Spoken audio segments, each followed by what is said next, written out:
Thanks for joining me, Aquarius. This is your reading for the new moon in Leo, which has been like the, I guess, proverbial meat in the sandwich of two Aquarian full moons. The next one, I think, is it on the 22nd or the 18th or something? I better check my diary. Anyway, so this is your reading for the new moon in Leo.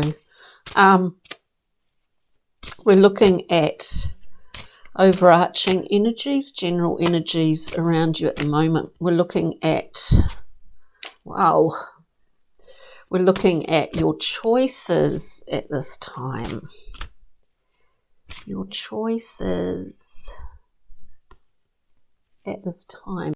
So what just came out for general energies, Aquarius is the card of transformation, is the death card. We'll talk about, that came out twice. Choices. We get the Five of Swords. A difficult card. I won't fudge that one over, but let's have a look. Great. Okay, and then we'll go through and clarify. So, overarching energies. We have this gorgeous death card. In the Thoth deck, we see this black, the bones, it is quite Saturnian.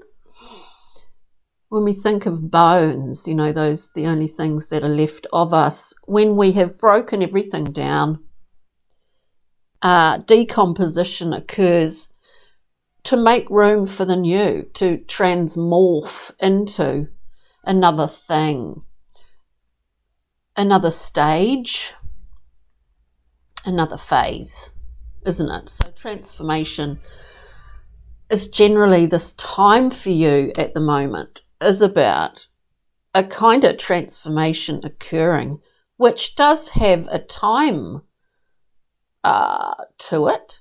It has a time element to it. Hang on, I'll just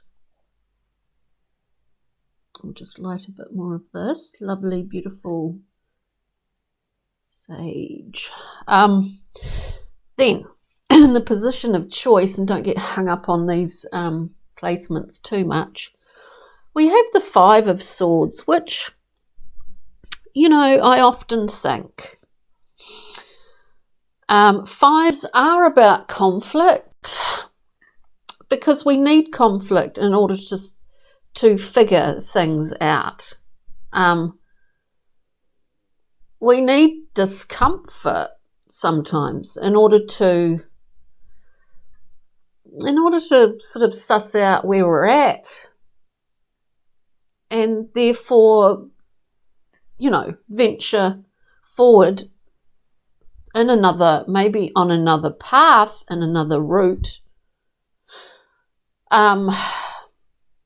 It provides us the ability for more growth. So actually within this, where we have death, we have the Five of Swords. It actually is to me, it feels really positive. Moving forward position, we have the Nine of Discs, which is a wonderful card of independence. I mean, this has been independence in a material sense, where everything, you see it all around you. Master of your own kingdom or mistress of your own kingdom. It's self-made. You have generated it. It indicates a level of independence too, which, considering the prior cards to this, I think, you're seeing this. What is a transformation? You're already seeing the results of it and its burgeoning growth, or actually in quite a mature and quite an obvious way, if that makes sense. With the 9 of discs, we also have your card, Aquarius, the star card. You know, being a conduit, we're bridging a gap here. We're really drawing down some new information from our own connection to the divine. The situation or circumstance that you've been in has allowed you to do this. So it's pretty interesting, but let's get some clarity here. We look at the death card for Aquarius, please. We get, you know, the quite fast moving Knight of Cups. I do see it as accepting some offering. I mean, of course, in order to have any sort of turnover, turning over the soil, transformation, whatever way you want to look at it, or in whatever context you see it in your life right now, you made a choice to sort of accept that. And I think overcome something at the same time for yourself, Aquarius, because the star card here is a card of healing as much as anything else, as much as being this sort of kind of baptism of sorts at the same time. Let's just have a look at the 5 of Swords. This mind card. 5s are all about, you know, testing the boundaries. Just getting too many coming out. And the 5s, I always look at them as being like, you know, we see it in some decks where it's a figure on the battlefield after everything's happened. Actually, you know, the battle's been done, running around stealing, taking swords. I see it as it's often a state that we find ourselves in where we're kind of letting ourselves down. But I think this is an aspect of the past for you, Aquarius. We've got the Knight of Pentacles. It just was a slow time for things to come into a sort of transformation for you. Alternatively, this Knight of Cups and the Knight of Pentacles are either aspects of yourself or people in your life right now. I don't think, and they're both quite fast moving, like things are moving fast. I think the Aquarian reading last reading was, you know, about that. Like it was sort of like a sailing metaphor where the winds were really building up and you're just about to really take off. Anyway, let's just keep going. We see the 9 of Discs, great card of independence, with the star. Healing and too many, please. Healing and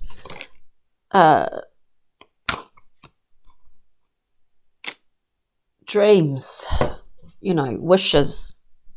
I thought something dropped out there. Wishes coming true. So we have the Hierophant.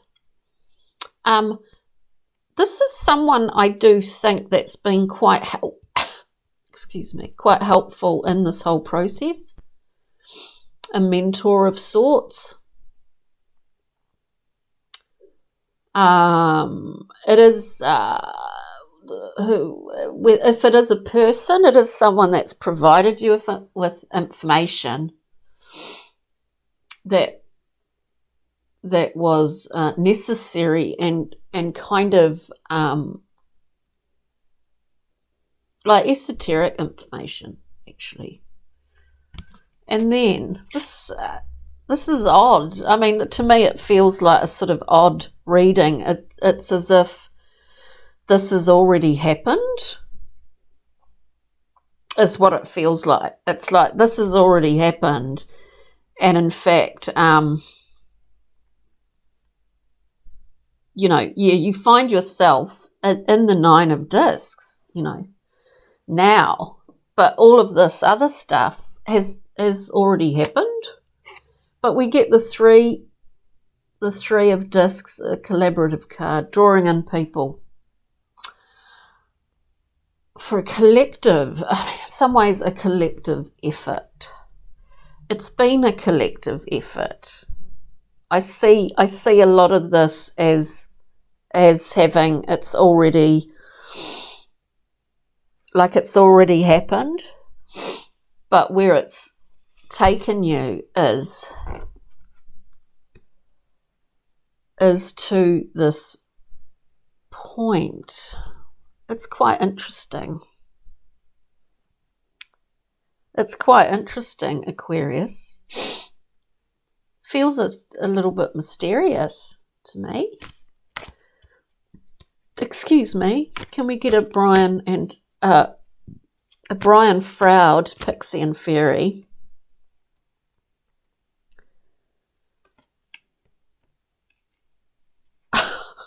Look, this is the thing that I get, that we have, firstly, with the Fairy Oracle, fairies of the future.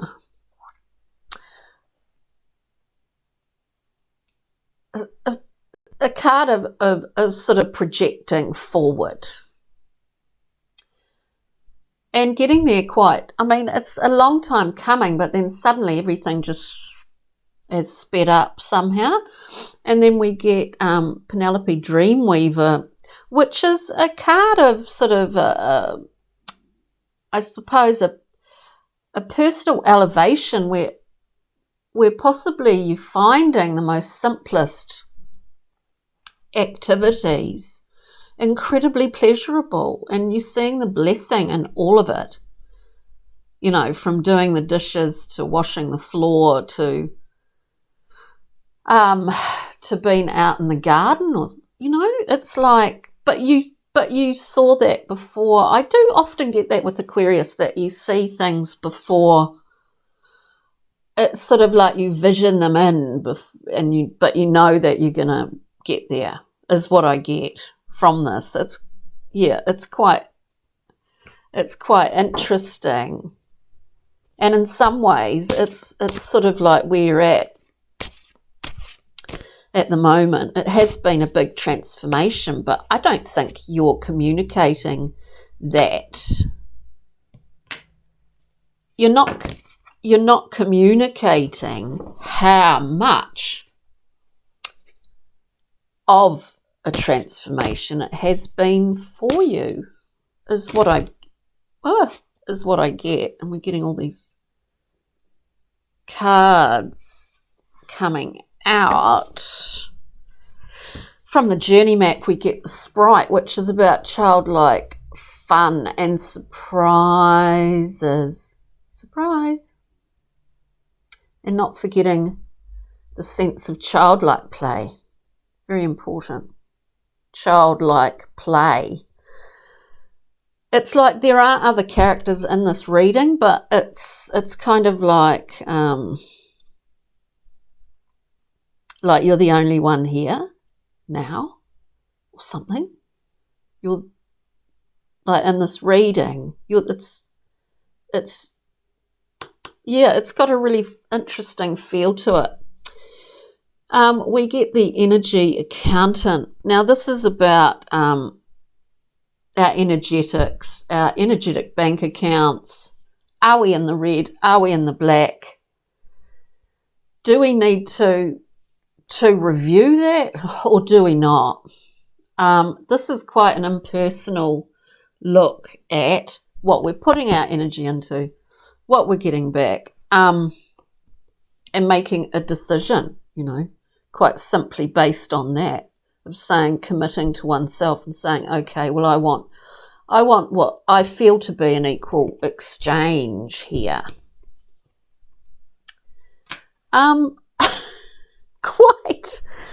Quite unusual reading, and it feels like it's going really fast. It feels like most of it's already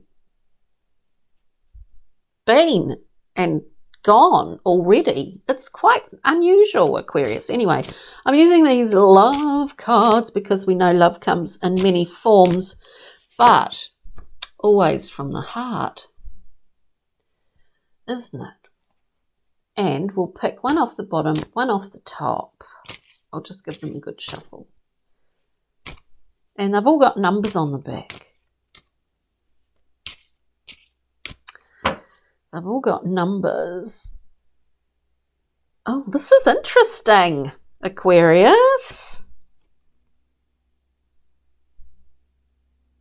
Wow, this is quite odd. I might just have to get a couple more cards because, look, this is quite odd for someone out there. And remember, these are incredibly general readings. Incredibly general, so they're not going to resonate with everyone. But, you know, how appropriate this is. And so I do think you're in a position where you can be quite defined in what you see as equal exchanges of energy. Don't lose within this, because that is quite an impersonal. One has to be a sort of in an impersonal headspace for that. But I would say the only directive here when we see these two cards is that don't forget, as I said,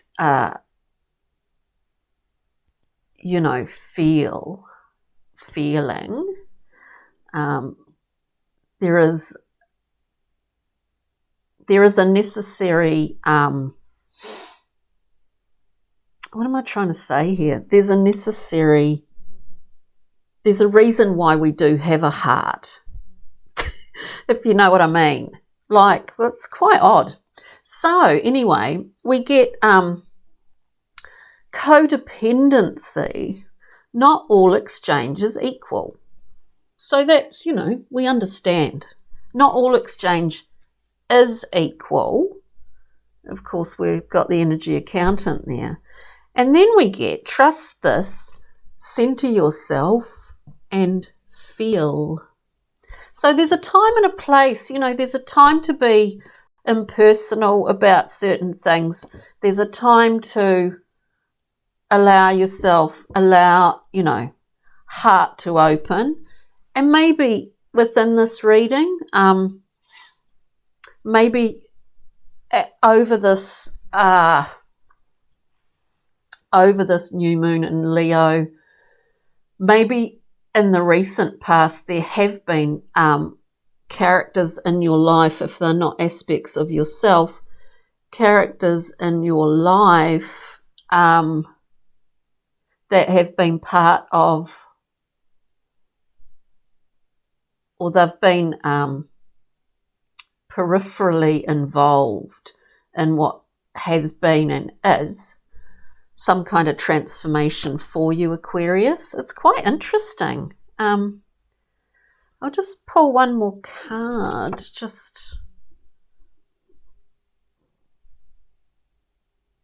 I'll just pull one more card.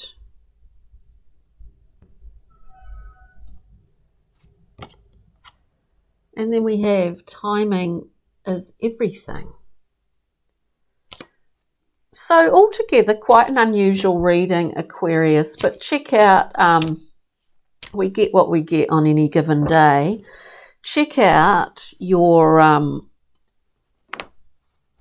if you know your ascendant, your moon, Venus or Jupiter, check those out. And we'll see you next time. Enjoy this beautiful time, Aquarius. Toodle. Bye.